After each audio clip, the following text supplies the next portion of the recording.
Et si je vous disais que vous n'avez plus besoin de rester coincé dans un job monotone de 9 heures à 17 heures, car vous pouvez dès aujourd'hui reprogrammer votre esprit pour penser comme un millionnaire et attirer la richesse dans votre vie? Bonjour, je suis Samuel Ferron et vous écoutez L'état d'esprit millionnaire. Découvrez les secrets et les habitudes des riches avec des techniques éprouvées. Pour atteindre la liberté financière, un succès durable, manifester l'argent et attirer la prospérité. Mise à votre disposition par United Audiobooks français. J'espère que vous apprécierez mon livre audio. Commençons. Introduction.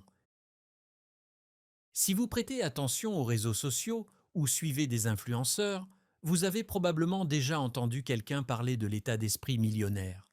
Il fait partie intégrante de la culture des travailleurs acharnés. Mais que signifie exactement avoir un état d'esprit millionnaire ou dire que vous en avez besoin? Est-ce que tout le monde l'apprend par lui-même?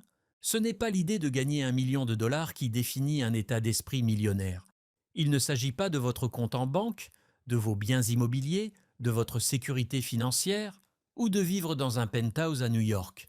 Selon ceux qui y croient fermement, avoir un état d'esprit millionnaire consiste à se concentrer sur le changement de votre vie en commençant par votre perspective et à atteindre les objectifs que vous avez toujours rêvé de réaliser.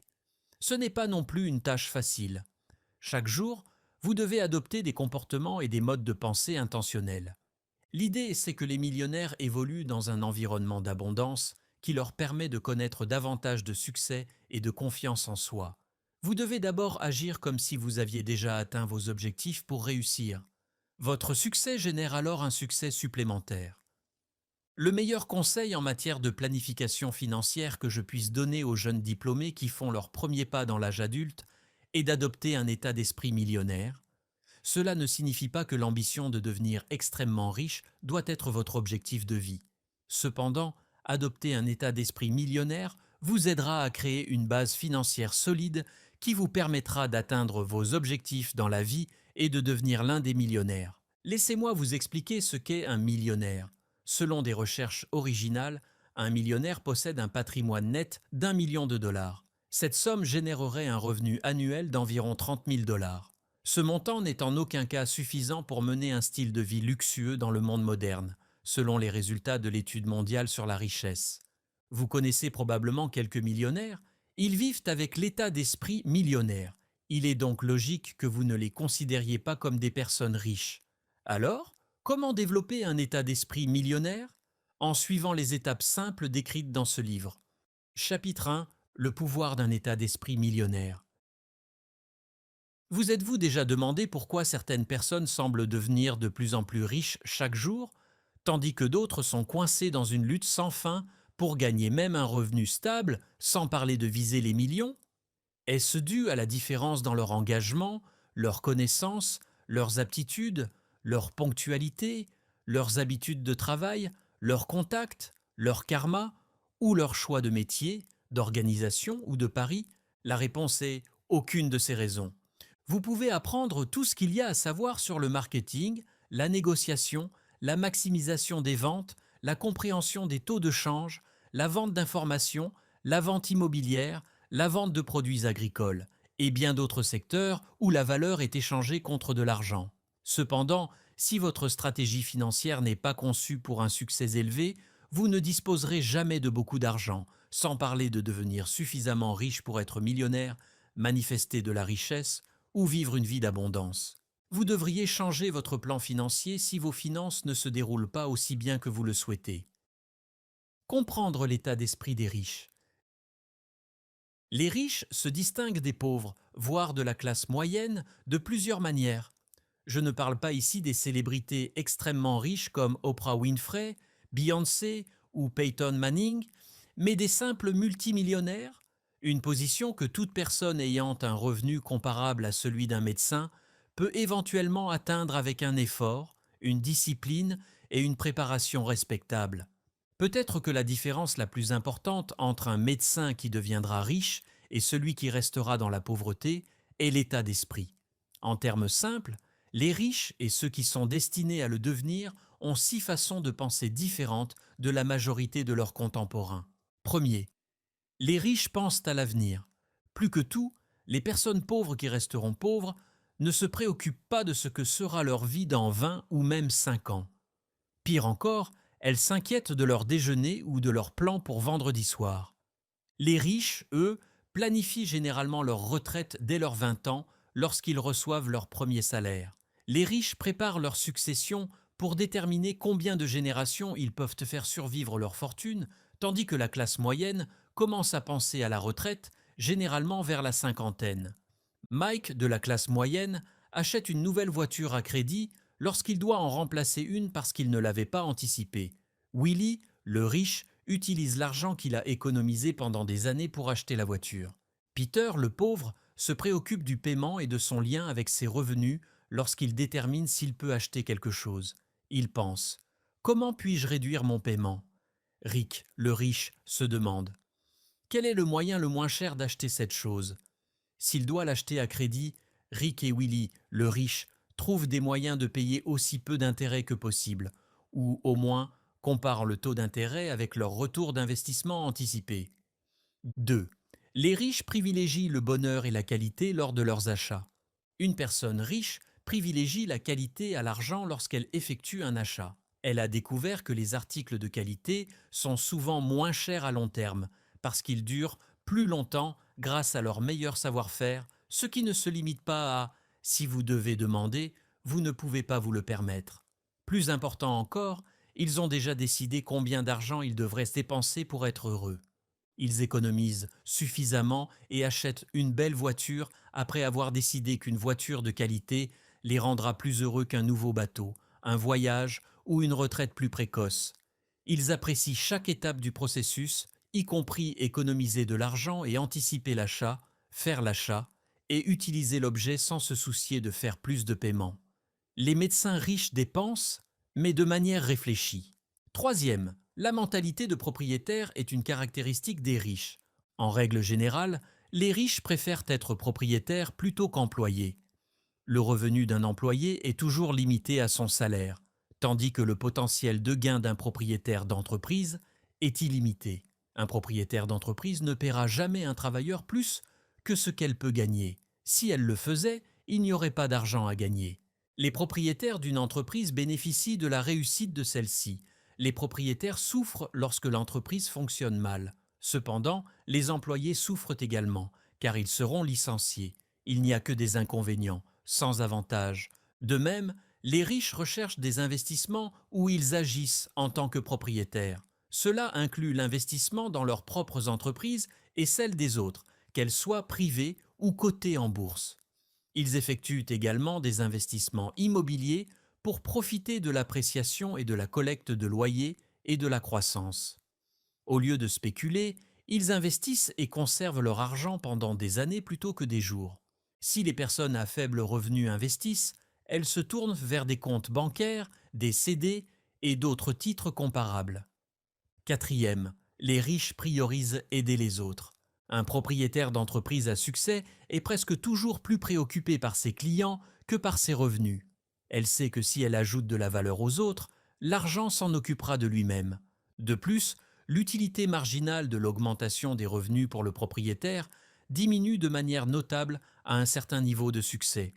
Si elle continue à travailler, c'est parce qu'elle aime accomplir des actions bénéfiques et créer des choses dignes d'intérêt. Il ne s'agit pas d'être payé tous les vendredis, et se concentrer sur les besoins des autres mène à un plus grand succès. Cinquième, les riches se mettent dans une position de prise de risque. Bien qu'il soit vrai que les riches sont souvent beaucoup plus disposés à prendre des risques importants dans leur travail et avec leurs investissements que les personnes pauvres ou de la classe moyenne, ils sont aussi des professionnels pour se positionner de manière à pouvoir se permettre de prendre ce risque. Ils évitent les dettes de consommation telles que les dettes de cartes de crédit et de prêts automobiles. Ils réduisent leurs dettes étudiantes et la remboursent plus rapidement que leurs contemporains. Ils peuvent constamment avoir de l'argent disponible pour de nouveaux investissements puisqu'ils vivent avec une petite partie de leurs revenus. Grâce à des dépenses stratégiques et à la réduction de la dette, ils réduisent leurs dépenses fixes. Ils conservent suffisamment d'argent dans des actifs sécurisés pour démarrer une entreprise, faire face à une urgence familiale ou perdre leur emploi sans toucher à leur fonds de retraite ou à leurs investissements à long terme. De plus, ils connaissent leur valeur dans l'industrie et travaillent à développer leurs connaissances et compétences afin que leurs clients et employeurs les apprécient davantage chaque année. Le succès engendre la confiance, ce qui génère encore plus de confiance. De bien des façons, les personnes destinées à réussir peuvent se mener vers la prospérité grâce au pouvoir de la concentration. 6. Les riches reçoivent une éducation financière. Les riches maîtrisent le langage financier et d'investissement. Il ne signifie pas que les riches ne consultent pas des professionnels financiers, comptables ou juridiques.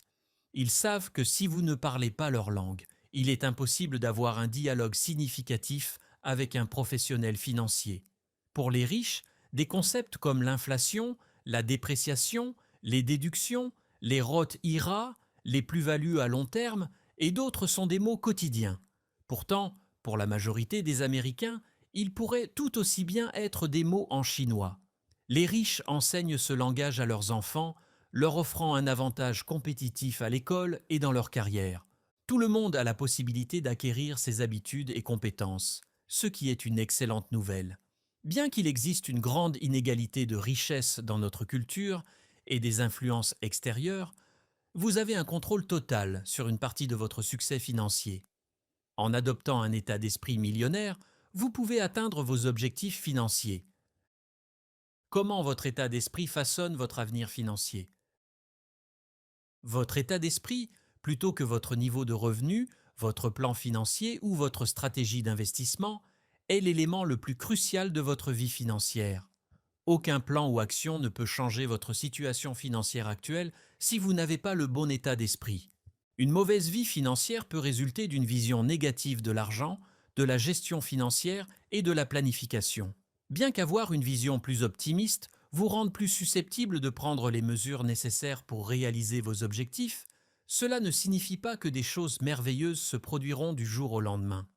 Que êtes-vous prêt à sacrifier maintenant pour atteindre vos objectifs futurs? Êtes-vous prêt à sacrifier votre temps avec vos amis le week-end pour travailler un deuxième emploi afin de rembourser vos dettes et commencer à économiser pour l'avenir? Si cela vous met dans une meilleure position financière pour l'avenir, êtes-vous prêt à échanger votre véhicule actuel contre un modèle moins cher? Un état d'esprit positif concernant vos finances favorise un comportement efficace et une relation saine avec l'argent. Atteindre un état d'esprit financier sain est semblable à aller à la salle de sport. Combien de personnes prennent des résolutions pour perdre du poids ou s'améliorer chaque janvier? Combien échouent-elles à s'améliorer? En êtes-vous également coupable? Imaginez les salles de sport du pays rouvrir une fois de plus. Les gens se précipiteront dans les salles de sport de leur quartier pour revenir à ce qu'ils étaient avant le confinement. Tout comme les marcheurs blancs se sont précipités vers Winterfell.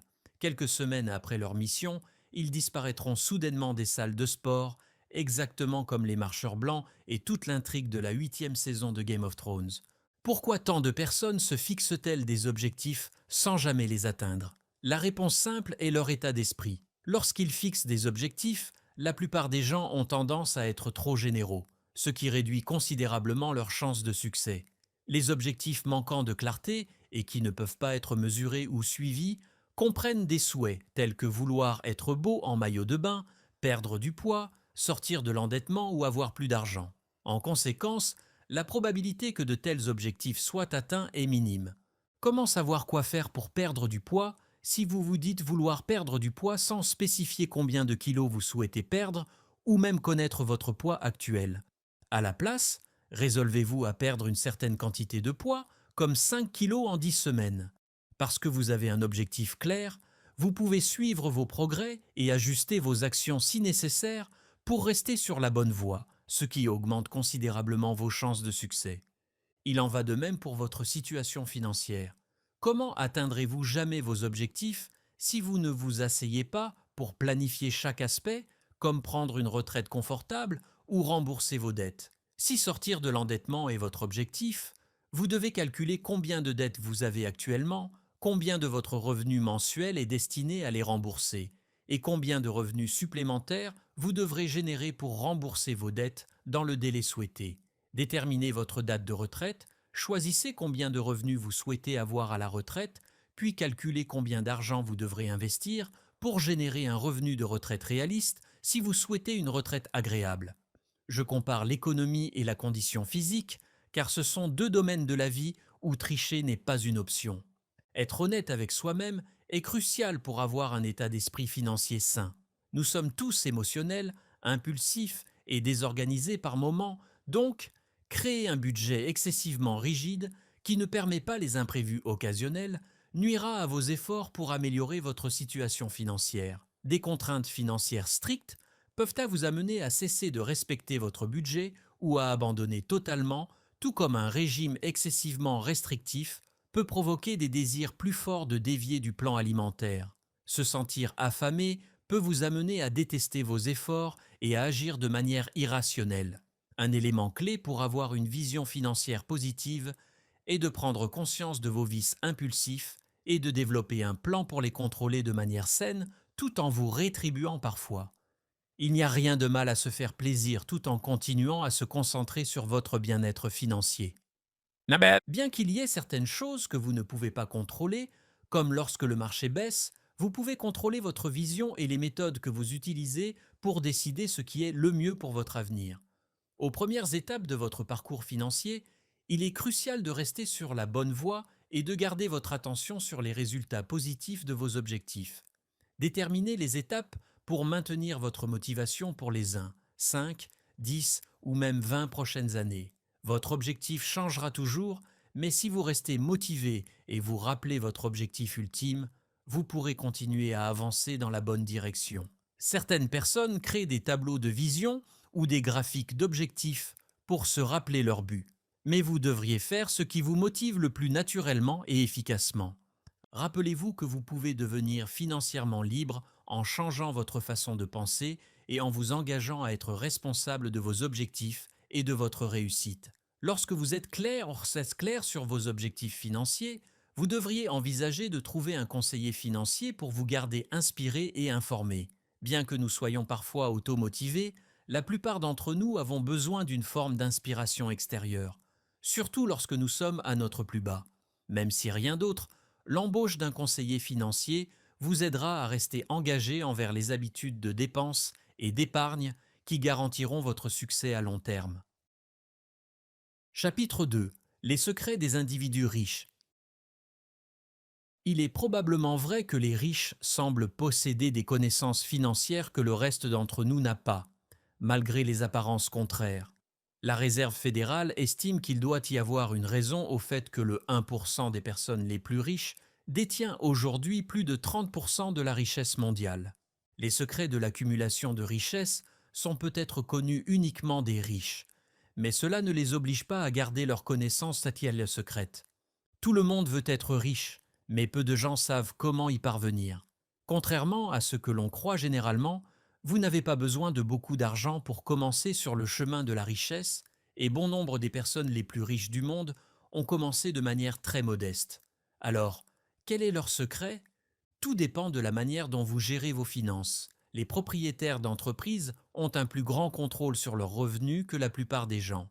Cela montre que si vous gérez bien votre argent, vous pouvez accumuler de la richesse. Gagner autant d'argent que possible est essentiel, mais il est tout aussi important de comprendre comment l'investir et l'économiser judicieusement. Stratégie pour accumuler et gérer la richesse.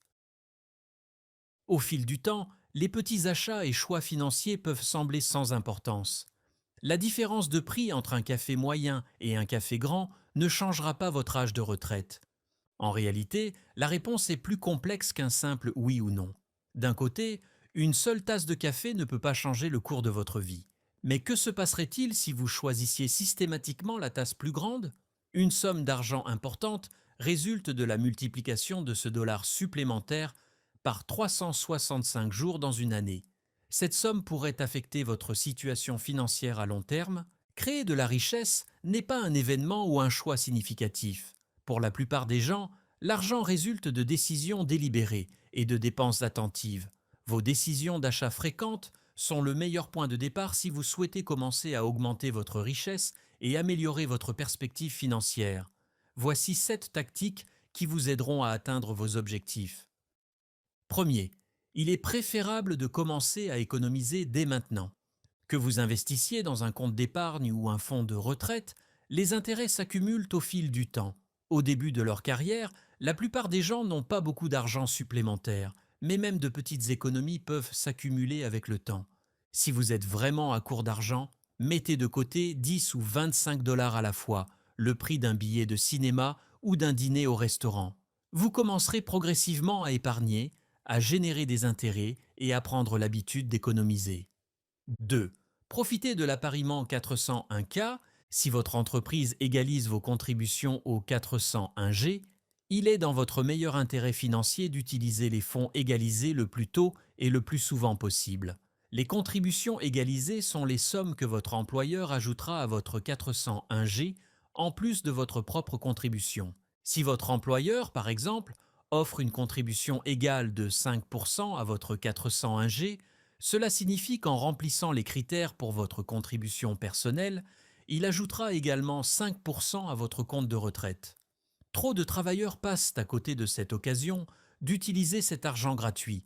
Si vous gagnez 50 000 dollars, par exemple, une contribution égale de 5% de votre employeur pourrait vous offrir un supplément de 2 500 dollars de gains chaque année, qui iront directement dans un compte de retraite à imposition différée. Troisième, ne faites pas confiance à votre capacité à respecter un budget.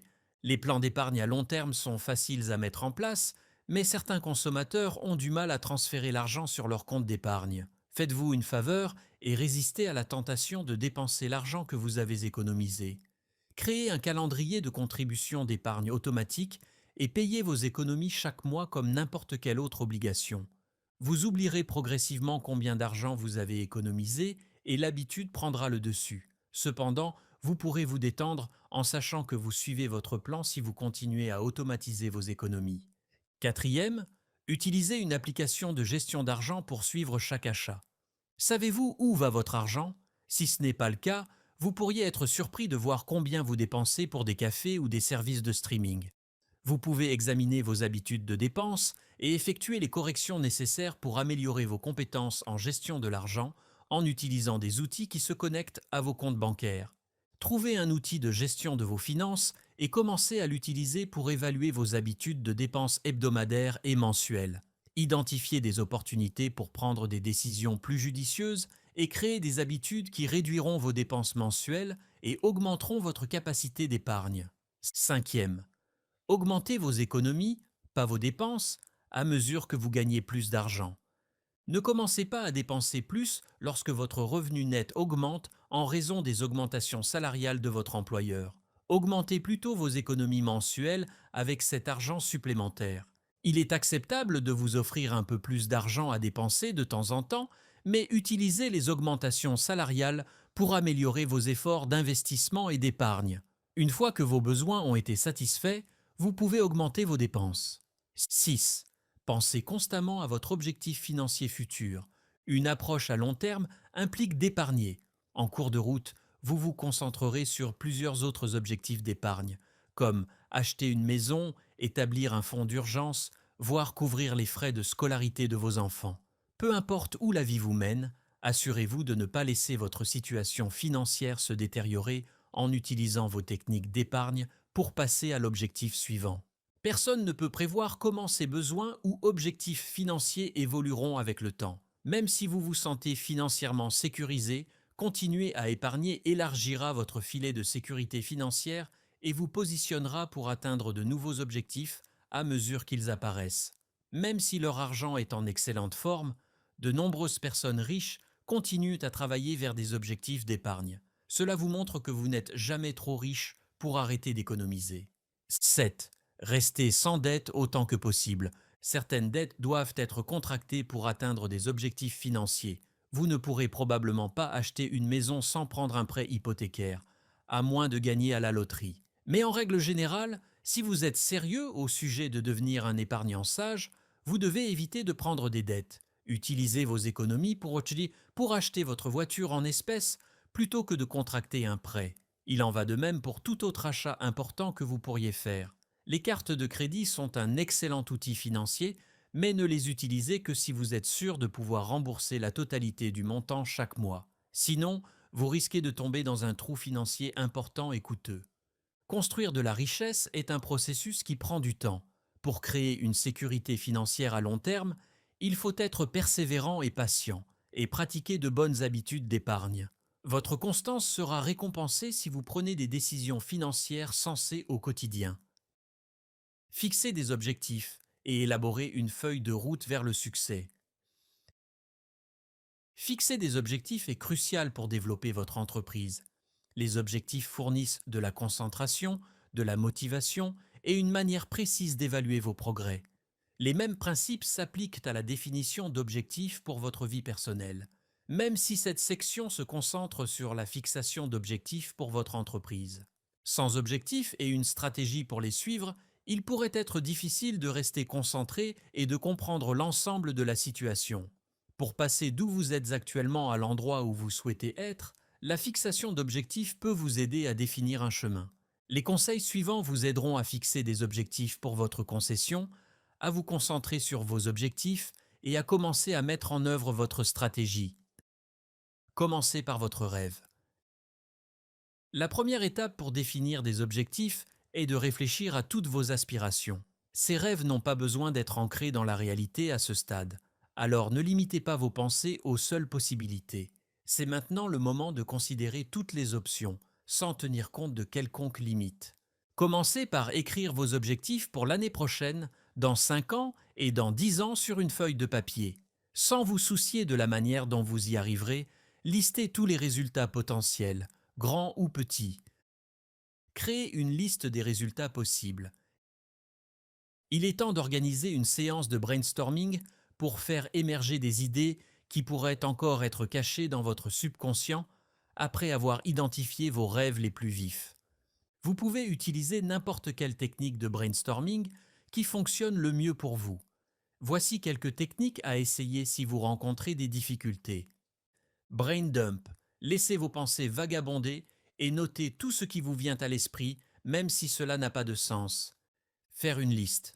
Concentrez-vous sur une idée importante à la fois et dressez un aperçu de tous les objectifs possibles qui pourraient être inclus dans chaque idée plus large. Mind mapping. Commencez par un concept unique et utilisez des mots et des images pour cartographier les concepts liés. Triez les choix. La prochaine étape consiste à poser sur papier tous vos rêves et idées des étapes 1 et 2, puis à les organiser de manière logique. Trier vos pensées en quelques catégories en fonction des critères qui vous sont importants est utile. Par exemple, vous pouvez classer vos idées en fonction de vos priorités et les classer par ordre d'importance pour vous. Vous pouvez catégoriser l'accessibilité, le temps nécessaire, l'impact financier et la pertinence de vos idées. La méthode que vous utilisez pour générer des catégories pour vos idées est plus importante que les catégories elles-mêmes. Vous serez peut-être surpris de voir combien de chevauchements existent si vous regroupez vos idées et créez des catégories utiles. Une fois cette étape terminée, vous pourrez découvrir des thèmes récurrents qui apparaissent fréquemment. Identifier vos objectifs les plus importants vous permet de savoir si vous êtes sur la bonne voie. Élaborer un plan. Après avoir terminé l'étape 3, vous devriez être en mesure d'identifier 1 ou 2 objectifs d'affaires auxquels vous souhaitez prêter une attention particulière. Si ce n'est pas le cas, revenez à l'étape 3 et relancez le processus de brainstorming. Votre plan d'action doit spécifier les étapes exactes à suivre tout en réfléchissant constamment à l'importance de l'objectif et à ce qu'il signifiera pour vous s'il est atteint. Le terme fixation d'objectifs SMART fait référence à un processus de planification qui évalue 5 critères distincts pour évaluer la faisabilité d'un objectif. C'est un processus bien défini qui transforme votre objectif d'une idée générale en réalité. De nombreuses autres terminologies ont été associées à l'acronyme SMART, mais la décomposition qui décrit le mieux la fixation d'objectifs pour les entreprises est celle-ci. S pour spécifique. Vous pouvez avoir une idée générale de ce que vous voulez accomplir lorsque vous commencez à définir des objectifs. Cependant, vous devez être clair sur votre but au fur et à mesure que vous progressez dans le processus. Un objectif spécifique devrait indiquer ce que vous espérez accomplir, pourquoi cela est important et comment vous comptez y parvenir. M pour mesurable. Vous devez être en mesure de dire de manière sûre si vous avez réussi à atteindre votre objectif. Pour ce faire, vous devez élaborer une méthode pour suivre vos progrès et vos résultats. Un objectif mesurable doit comporter un plan avec des objectifs et des points de contrôle que vous pouvez utiliser pour évaluer vos progrès tout au long du processus et doit rendre évident quand la tâche a été accomplie. À pour atteignable. Les objectifs d'affaires peuvent souvent vous mettre au défi et vous sortir de votre zone de confort. Vous pouvez vous préparer à l'échec si votre objectif et votre plan d'action ne sont pas réalistes. Un objectif réaliste doit comporter une stratégie qui le divise en tâches plus petites et plus réalisables, qui peuvent être complétées dans le délai que vous vous êtes fixé. Ce plan doit également être pratique. R pour pertinent, relevant. La possibilité d'atteindre un objectif d'entreprise dépend souvent de sa pertinence. Les objectifs qui ne tiennent pas compte de tous les autres éléments ayant un impact direct ou indirect sur votre entreprise sont souvent irréalisables.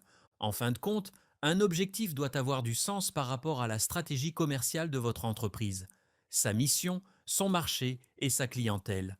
T pour temporellement défini. Les objectifs d'affaires doivent avoir une contrainte temporelle. Ils ne peuvent pas être indéfinis. Une date limite peut également insuffler un sentiment d'urgence qui vous motivera. Votre objectif doit spécifier une durée et un calendrier précis pour chaque étape du processus afin d'être considéré comme temporellement défini. Fixer des objectifs est un processus continu. Vous devez fréquemment évaluer vos progrès. Au cours de l'année, les objectifs peuvent devoir être modifiés. Avec le temps, les circonstances peuvent vous obliger à réorganiser vos priorités en fonction du marché, des changements législatifs et d'autres facteurs qui peuvent affecter votre concession. Fixer des objectifs est similaire à la planification d'un itinéraire de voyage. Vos ambitions cartographient votre succès. Sans objectif, vous réagissez aux situations au fur et à mesure et suivez leur rythme. Évitez de vous perdre en chemin. Si vous suivez la feuille de route que vous avez tracée avec vos objectifs en tête, vous serez beaucoup plus susceptible d'arriver à destination. Créer plusieurs sources de revenus. Élaborer une stratégie pour créer de la richesse fait partie de l'élaboration d'idées pour de multiples sources de revenus. Votre stratégie doit être fondée sur une combinaison de ce que j'appellerais les 4 piliers de la création de richesse, qui incluent la minimisation de vos dépenses, dettes, frais de subsistance, etc., l'élaboration d'un budget sain, l'augmentation de vos revenus et l'optimisation de l'utilisation de votre argent. En augmentant vos revenus, vous pouvez économiser, investir et régler vos dettes plus rapidement. Cela peut considérablement raccourcir votre temps pour atteindre vos objectifs financiers, plus que si votre seul objectif était de réduire vos dépenses. Discutons de plusieurs idées de sources de revenus qui peuvent augmenter vos gains et accélérer le processus de création de richesse. Les 3 meilleures méthodes pour générer plusieurs sources de revenus. Les revenus actifs, les revenus passifs et les revenus de portefeuille sont les 3 stratégies pour générer divers types de revenus. Chacune nécessite des niveaux d'effort différents. Tout comme vous diversifiez vos investissements, vous devez faire de même avec vos sources de revenus. Voyons chacune de ces 3 méthodes pour générer de l'argent. Source de revenus actifs. Le revenu actif est celui que vous obtenez en fournissant un service ou en échangeant votre temps contre de l'argent. Le revenu actif est l'argent que vous gagnez en travaillant chaque jour pour un employeur ou en dirigeant une entreprise. Il s'agit donc de gagner de l'argent en échangeant votre temps et vos services contre de l'argent. Naturellement, le revenu actif nécessite plus de temps pour se développer par rapport à d'autres sources de revenus. Votre salaire, vos commissions, vos primes et vos pourboires sont des exemples spécifiques de revenus actifs. Vous pouvez augmenter vos revenus gagnés grâce aux sources de revenus actifs, en prenant un travail à temps partiel, en démarrant une activité complémentaire, en augmentant vos tarifs ou en trouvant un emploi mieux rémunéré. Source de revenus passifs. Le revenu passif est l'argent que vos actifs génèrent pour vous sans que vous ayez à échanger votre travail, c'est-à-dire sans que vous soyez activement impliqué. Il s'agit souvent d'activités liées aux affaires ou à l'immobilier. Vous pouvez développer plusieurs sources de revenus passifs en ajoutant une composante passive à votre entreprise, en utilisant le marketing d'affiliation, en achetant de l'immobilier, etc. En matière de revenus passifs, il existe de nombreuses sources d'inspiration. Il est préférable d'en avoir plusieurs. Sources de revenus de portefeuille. Les revenus que vous recevez de vos investissements sont appelés revenus de portefeuille. Par exemple, le revenu de portefeuille est l'argent que vous gagnez lorsque vous vendez des actifs de votre portefeuille boursier à un prix plus élevé. Les intérêts, les plus-values et les revenus de dividendes sont des types spécifiques de revenus de portefeuille. En achetant des actions d'entreprise, des obligations et divers fonds du marché boursier, vous pouvez augmenter les flux de revenus de votre portefeuille d'investissement. Faites cela pour augmenter vos investissements au fil du temps et générer des revenus de portefeuille. J'espère que vous appréciez mon livre audio jusqu'à présent. Ce serait un plaisir si vous pouviez me dire ce que vous pensez de ce livre audio dans la section des commentaires ci-dessous. Nous vous serions reconnaissants de laisser un j'aime à cette vidéo et de vous inscrire à United Audiobooks français pour avoir accès à d'autres livres audio à succès à l'avenir. Par ailleurs, si vous souhaitez obtenir d'autres livres audio gratuits, veuillez cliquer sur le premier lien dans la description ci-dessous. Passons maintenant au chapitre suivant. Chapitre 3. Techniques éprouvées pour la liberté financière. Si vous demandez à un groupe de personnes de définir la liberté financière, vous obtiendrez probablement une douzaine de réponses différentes. Certains définissent la liberté financière comme ayant suffisamment d'argent chaque mois pour couvrir leurs dépenses et un fonds d'urgence entièrement financé. D'autres préféreraient peut-être prendre une retraite anticipée et partir en voyage pendant une longue période. Il est crucial de prendre le temps de réfléchir à vos priorités et d'être honnête avec vous-même. Quelle que soit votre définition de la liberté financière, voici quelques étapes que vous pouvez suivre pour réaliser vos objectifs futurs. Économiser et établir un budget. La plupart des gens ont besoin d'un moyen de suivre leurs activités financières mensuelles. Un budget peut vous donner un sentiment de contrôle financier et rendre l'épargne pour vos objectifs plus facile. Trouver un système de suivi financier qui vous convient est la clé. Les étapes suivantes peuvent vous aider à établir un budget. Étape 1. Déterminez votre revenu net.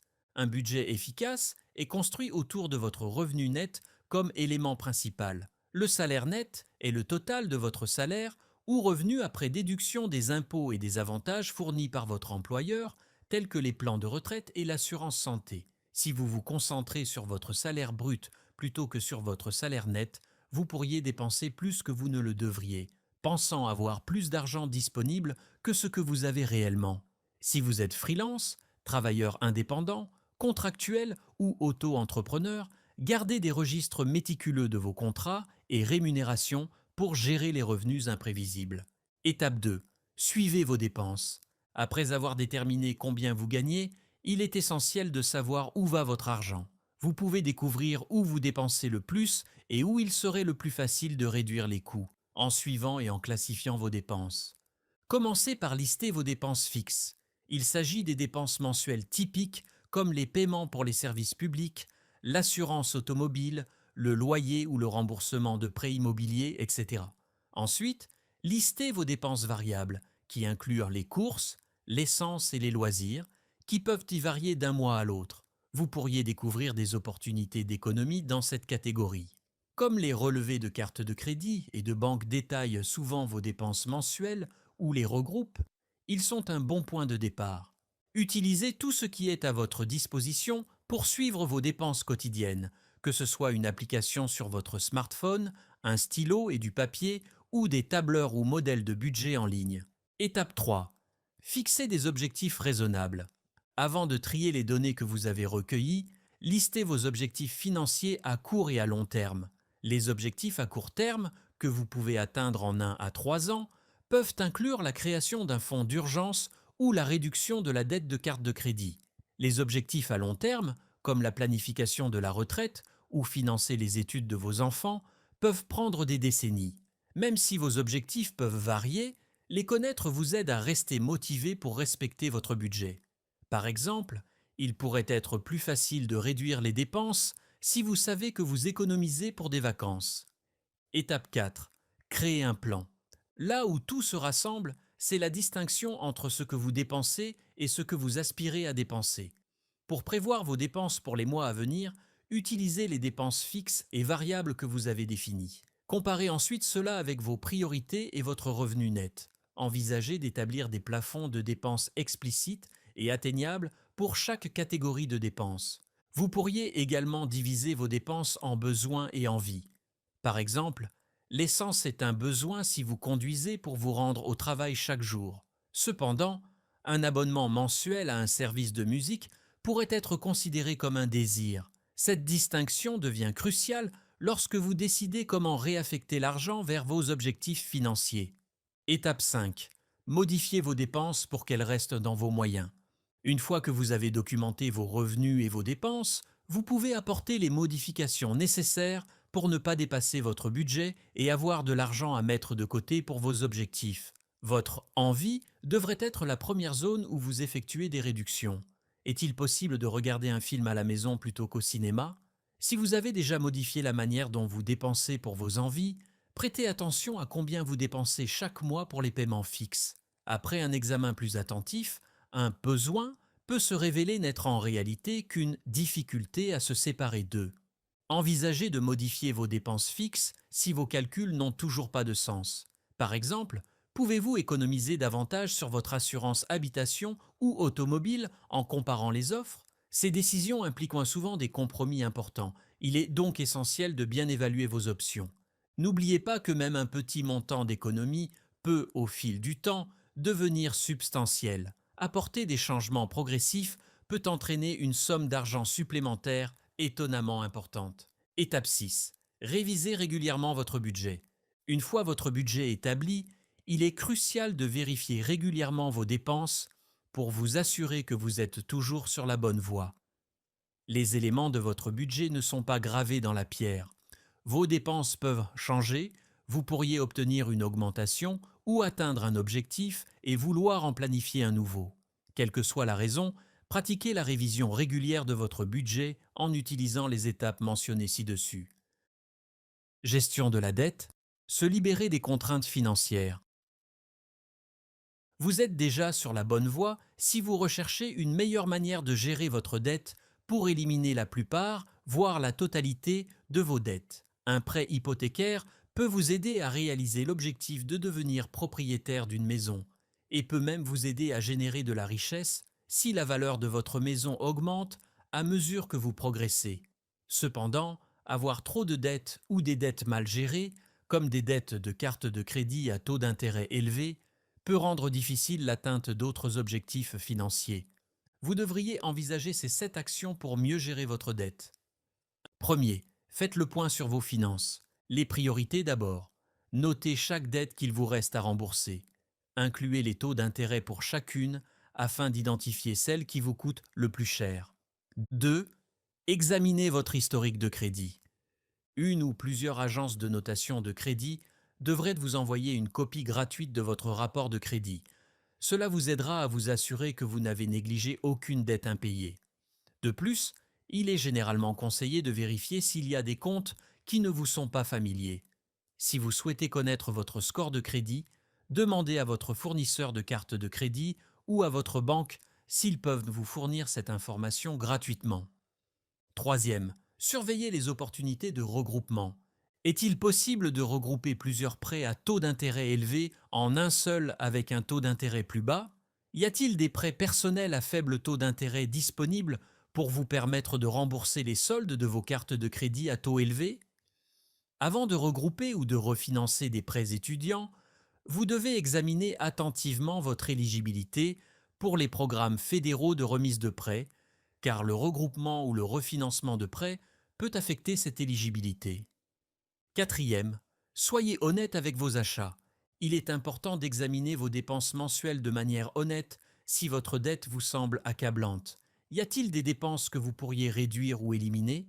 Limiter la nouvelle dette que vous contractez fait partie de la réduction de la dette. Cinquième, calculez le montant que vous devez rembourser.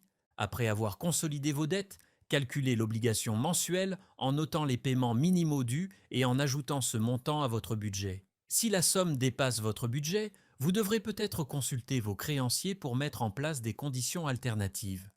6. Déterminez combien d'argent supplémentaire vous pouvez mettre de côté. Une fois que vous connaissez le montant de base mensuel que vous devez payer pour vos dettes, déterminez combien d'argent supplémentaire vous pouvez mettre de côté pour réduire votre dette. Espérons que les dépenses que vous avez réduites vous donneront un peu d'argent supplémentaire à investir pour atteindre votre objectif. 7. Choisissez votre plan de réduction de la dette. La manière dont vous abordez votre dette dépend de vous. Les deux approches les plus courantes sont de rembourser d'abord les soldes avec les taux d'intérêt les plus élevés ou de rembourser d'abord les soldes avec les taux d'intérêt les plus bas. La deuxième approche peut vous aider à maintenir votre élan et à percevoir des progrès, tandis que la première vous fera économiser davantage d'argent à long terme. Dans tous les cas, vous allez dans la bonne direction, alors ne vous en écartez pas. Investir judicieusement. De nombreux Américains cherchent des moyens d'augmenter l'argent qu'ils mettent dans leurs économies et investissements, surtout lorsque l'inflation reste un problème et que la probabilité d'une récession est élevée. Augmenter vos revenus et réduire vos dépenses sont deux moyens importants pour y parvenir. Ces conseils peuvent vous aider à augmenter vos économies, réduire vos dettes, accroître vos revenus et faire de bons investissements, que vous soyez un jeune adulte prêt à établir un fonds de retraite, un senior vivant avec un revenu fixe ou un adulte de 50 ans prêt à rembourser votre prêt hypothécaire. Commencez par vous-même. Plutôt que de sauver le reste de votre argent chaque mois, économisez une partie dès que vous le recevez. Mettre en place des virements automatiques vers un compte d'épargne ou d'investissement est un moyen de donner la priorité à votre rémunération personnelle. Mettez de l'argent de côté pour les urgences. Une stratégie financière solide repose sur un compte d'épargne d'urgence. En règle générale, vous devriez avoir de quoi couvrir entre 4 et 7 mois de dépenses en économie. Si vous avez tendance à retirer de l'argent de vos économies alors que vous ne devriez pas, placez ces fonds dans des comptes d'épargne distincts afin qu'ils ne disparaissent pas lorsque vous en aurez besoin. Faites vos devoirs. Il est impératif de mener des recherches avant d'investir, afin de bien comprendre les risques et les avantages potentiels. Avant d'investir de l'argent, assurez-vous de connaître les conditions, les termes et les frais. Informez-vous sur le marché dans lequel vous comptez investir, afin de pouvoir évaluer correctement toute opportunité potentielle. Augmentez la diversité de votre portefeuille.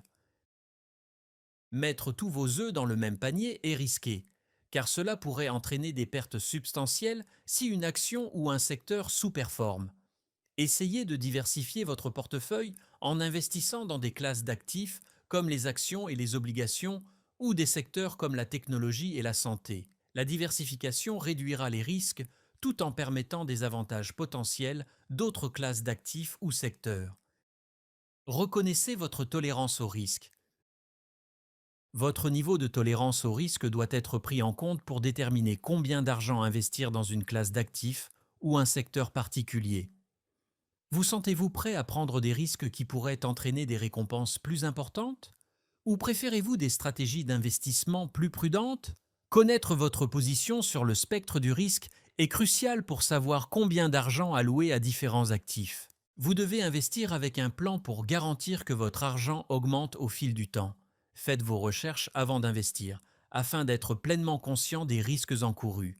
Répartissez vos investissements parmi différentes classes d'actifs pour diversifier votre portefeuille tout en restant attentif au niveau de risque dans votre zone de confort. La meilleure manière d'investir de l'argent correctement est de maximiser les gains tout en limitant les pertes pour créer un avenir financier stable pour vous-même ou votre entreprise. Chapitre 4. Les habitudes des personnes riches. Bien que la richesse puisse être héritée ou rarement acquise par hasard, de nombreuses personnes riches ont commencé avec un petit capital et ont consciemment fait croître leur richesse. La bonne nouvelle, c'est que nous pouvons utiliser beaucoup de ces tactiques, peu importe la richesse avec laquelle nous commençons. Ils ont utilisé différentes stratégies pour économiser, investir et construire leur argent. Les personnes qui réussissent attribuent leurs habitudes à la clé de leur succès. C'est pourquoi les listes présentant ces habitudes des personnes très réussies sont si courantes. Accéder à ces listes peut ensuite vous motiver à adopter ces routines dans votre propre vie. Le nombre de personnes réussissant grâce à leurs habitudes pour gérer divers aspects de leur vie et atteindre le succès est plus important que l'habitude elle-même. L'art de la pensée à long terme. Le secret est de penser véritablement à long terme. Cela est vrai que vous essayez de former une nouvelle habitude positive, de rompre avec une ancienne ou de poursuivre vos aspirations. Oui, cela a du sens. Des clichés comme «la patience est une vertu» et «lentement mais sûrement on gagne la course» faisaient repartie de notre éducation. Mais quelque part en chemin, nous avons oublié ces enseignements. Je pense que cela a commencé lorsque l'Internet à très haut débit est devenu une réalité. Notre société est devenue une société qui cherche, non, exige, le plaisir immédiat. Tout ce que nous désirons, nous le voulons maintenant. Nous cherchons constamment des moyens de simplifier nos vies. La vérité, c'est que vous ne pouvez pas vraiment tricher pour réussir. Il n'y a pas de raccourci rapide quand il s'agit de former une nouvelle habitude ou de maîtriser une nouvelle compétence. Bien sûr, il existe de nombreux faux raccourcis. Beaucoup de gens affirment avoir la formule du succès rapide. Mieux encore, ils vous fourniront cette information en échange de seulement 4 versements de 99 $, 99 cents. Cependant, en fin de compte, le succès durable ne peut être trouvé qu'en pensant stratégiquement. Maintenant, la question est la suivante. Comment une culture qui est devenue obsédée par la satisfaction instantanée peut-elle changer de direction et redécouvrir la valeur de la pensée à long terme? Quelques-unes de mes idées pourraient être utiles. Explorons-les, voulez-vous? Ne vous contentez pas de définir vos objectifs, définissez également vos forces motrices. Demandez-vous pourquoi souvent et avec précision jusqu'à ce que vous identifiez l'élément qui vous fournira la motivation nécessaire. Prenez des idées auprès de votre tout petit préféré. Par exemple, si votre objectif est de faire de l'exercice tous les jours, votre première réponse à la question «Pourquoi?» pourrait être «Parce que je veux être en meilleure santé». Pourquoi? Pourquoi souhaitez-vous améliorer votre santé? La réponse pourrait être «Parce que je veux vivre plus longtemps. Je veux voir mes enfants grandir, c'est pourquoi?» Pourquoi? Je leur ai promis que je serai toujours là pour eux aussi longtemps que possible, et je les adore. C'est cela qui vous motive, pas juste un «je veux être en meilleure santé», mais aussi l'amour et la promesse que vous avez faite à vos enfants. Raisonnez logiquement. Dans une étude, les réalistes ont déclaré ressentir un plus grand bien-être à long terme que les optimistes, particulièrement en ce qui concerne les décisions liées à l'emploi, aux économies et à toute décision impliquant des risques et des incertitudes. Cependant, ils ont pris soin de noter que la pensée négative ne doit pas remplacer la pensée saine. De plus, les pessimistes ont obtenu de moins bons résultats par rapport aux réalistes, remettant en question l'idée selon laquelle des attentes faibles peuvent prévenir la déception et mener à la satisfaction. Trouver un juste équilibre entre penser positivement et de manière réaliste est, selon moi, la clé du succès. Peut-être que vous pouvez avoir des objectifs réalistes, mais croyez en votre capacité à les atteindre. Fixez des objectifs et créez un plan. Les objectifs à court terme sont indéniablement des étapes vers le succès que la pensée à long terme pave. Cela vaut pour changer vos habitudes et réaliser vos rêves. Revenons à l'habitude quotidienne d'exercice que nous essayons d'établir. Si vous n'avez pas fait d'exercice, commencez directement par un programme intensif d'1 heure après des années d'inactivité est un moyen certain d'échouer.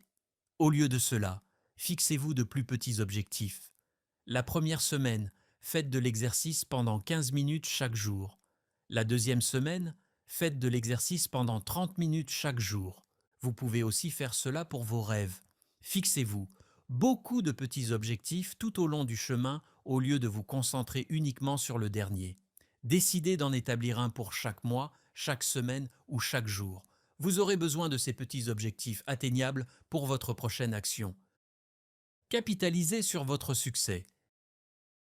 Planifier vos objectifs par étapes peut être utile dans cette situation. L'enthousiasme et l'élan que vous ressentez après avoir atteint un petit objectif peuvent être utilisés pour vous propulser vers le suivant, puis vers le suivant, et ainsi de suite. Vous pouvez vous sentir bien dans votre peau, même si vous n'accomplissez qu'un petit objectif. Suivez vos progrès. Plus vous vérifiez fréquemment vos progrès vers un objectif, plus vous êtes susceptible de réussir. Les chercheurs ont découvert que la surveillance est utile, même si vous vous suivez périodiquement. Cependant, ils ont également constaté que suivre vos progrès avait un impact encore plus important lorsque les informations étaient physiquement documentées ou rendues publiques. Pensez à créer ou acheter un journal pour enregistrer vos progrès. Profitez du chemin si vous en suivez un, ou permettez-vous de commencer un nouveau chemin. Développer une nouvelle habitude et poursuivre vos aspirations ne doit pas vous rendre malheureux. Cherchez le plaisir en cours de route. Créez-le si vous ne le trouvez pas. Si vous ne parvenez pas à accomplir cela, demandez-vous si c'est vraiment l'habitude ou l'objectif que vous souhaitez poursuivre. Je ne préconise en aucun cas d'abandonner lorsque les choses deviennent difficiles. Mais abandonner est acceptable lorsque vous comprenez que ce que vous cherchez n'est pas ce que vous voulez réellement atteindre. Changer vos objectifs ou votre stratégie pour établir une nouvelle habitude saine est tout à fait acceptable. Gardez à l'esprit que les grandes choses prennent du temps. Le succès sera vôtre si vous changez de perspective en mettant l'accent sur la planification à long terme plutôt que de rechercher une gratification immédiate. Bien que cela puisse prendre plus de temps, les grandes choses prennent en effet du temps. Élargir vos connaissances pour rester en avance. On dit que la connaissance est le pouvoir. Considérez ceci. Vos mentors actuels et les cadres supérieurs avec lesquels vous interagissez fréquemment au travail ont probablement une connaissance approfondie des produits et services offerts par votre entreprise, ainsi que de leur domaine d'activité, et ils restent peut-être même à jour avec les nouvelles générales du monde des affaires. Les personnes les plus réussies au monde trouvent des moyens d'appliquer l'apprentissage à leurs emplois quotidiens. L'acquisition d'informations efficaces est une compétence en soi. Elle détermine généralement l'accès aux opportunités et à la croissance dans le travail et est la clé pour ouvrir des portes qui seraient autrement fermées. Il y a de nombreuses raisons pour lesquelles la connaissance est vitale. Apprendre de nouvelles choses nous aide à réfléchir de manière plus critique aux problèmes sous divers angles et à affiner nos compétences en matière de réflexion et de résolution de problèmes. Nous pouvons vivre plus facilement et plus productivement avec les compétences douces nécessaires pour faire face à des circonstances difficiles. Cela peut entraîner des possibilités immédiates de leadership au travail. Parlons de la manière de tirer parti de vos connaissances existantes pour rechercher de nouvelles opportunités dans votre vie personnelle et professionnelle. Regardez les réseaux sociaux. Si vous utilisez régulièrement les réseaux sociaux, vous savez probablement déjà combien de personnes intelligentes les utilisent pour partager des connaissances. Explorez les forums en ligne qui peuvent vous en apprendre davantage sur le sujet que vous avez choisi. Il y a beaucoup à apprendre, que ce soit en lisant un billet sur Reddit, sur la science des données, en regardant des TikTok sur le leadership ou en rejoignant un groupe Facebook pour en savoir plus sur la menuiserie. Si le sujet que vous voulez approfondir est lié à votre domaine d'activité, commencez par demander à vos collègues quelles plateformes sociales ils ont utilisées par le passé. Si vous n'êtes pas sûr, une simple recherche Google devrait vous faire découvrir plusieurs organisations virtuelles que vous pouvez consulter. Parcourez les sources d'actualité. Un excellent moyen de rester à jour sur les informations nouvelles et importantes dans votre domaine d'intérêt est de vous abonner à des bulletins d'information. C'est simple. Lorsque vous vous abonnez à une excellente newsletter, une sélection d'informations bien choisies est envoyée directement dans votre boîte de réception. Grâce aux bulletins d'information, vous pouvez passer plus de temps à apprendre et moins de temps à chercher. Par exemple, de nombreuses newsletters par email bien connues proposent d'excellents conseils, outils et exemples pour améliorer vos compétences en rédaction. Écoutez des podcasts. Un excellent moyen d'absorber rapidement et facilement une grande quantité de connaissances est d'écouter des podcasts. Les podcasts combinent souvent enseignement et divertissement. Des experts dans nos domaines d'intérêt peuvent nous fournir les informations les plus récentes que nous pouvons emporter partout avec nous. L'avantage de pouvoir faire plusieurs tâches à la fois en écoutant est considérable. Écouter un podcast en arrière-plan peut rendre la conduite, la préparation des repas ou le pliage du linge plus productif. Utilisez le micro-apprentissage. Le micro-apprentissage est une méthode qui divise les sujets complexes en petites portions que les apprenants peuvent assimiler à leur propre rythme. Le micro-apprentissage est une excellente approche pour quiconque souhaite développer ses connaissances à un moment et un endroit qui lui conviennent, dans cette ère de vie bien remplie et de durée d'attention limitée.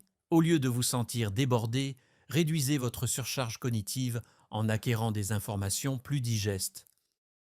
Réseautage avec des professionnels. Parlez aux meilleurs et mettez-vous en avant.